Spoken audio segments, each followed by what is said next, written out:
Local organic सिस्नु र माम खाँदैछु साथीहरू। अनि नलज्जै खाङै धेरै भएर भुँडी घोट्नु थाल्छ अनि मात्र थाहा पाइन्छ।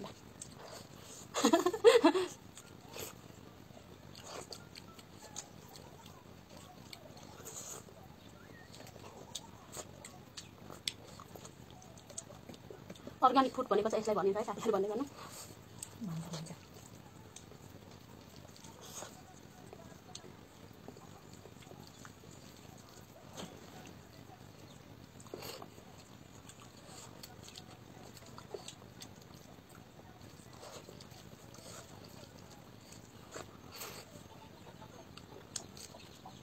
मेरो सिस्नु सकिगयो क्या।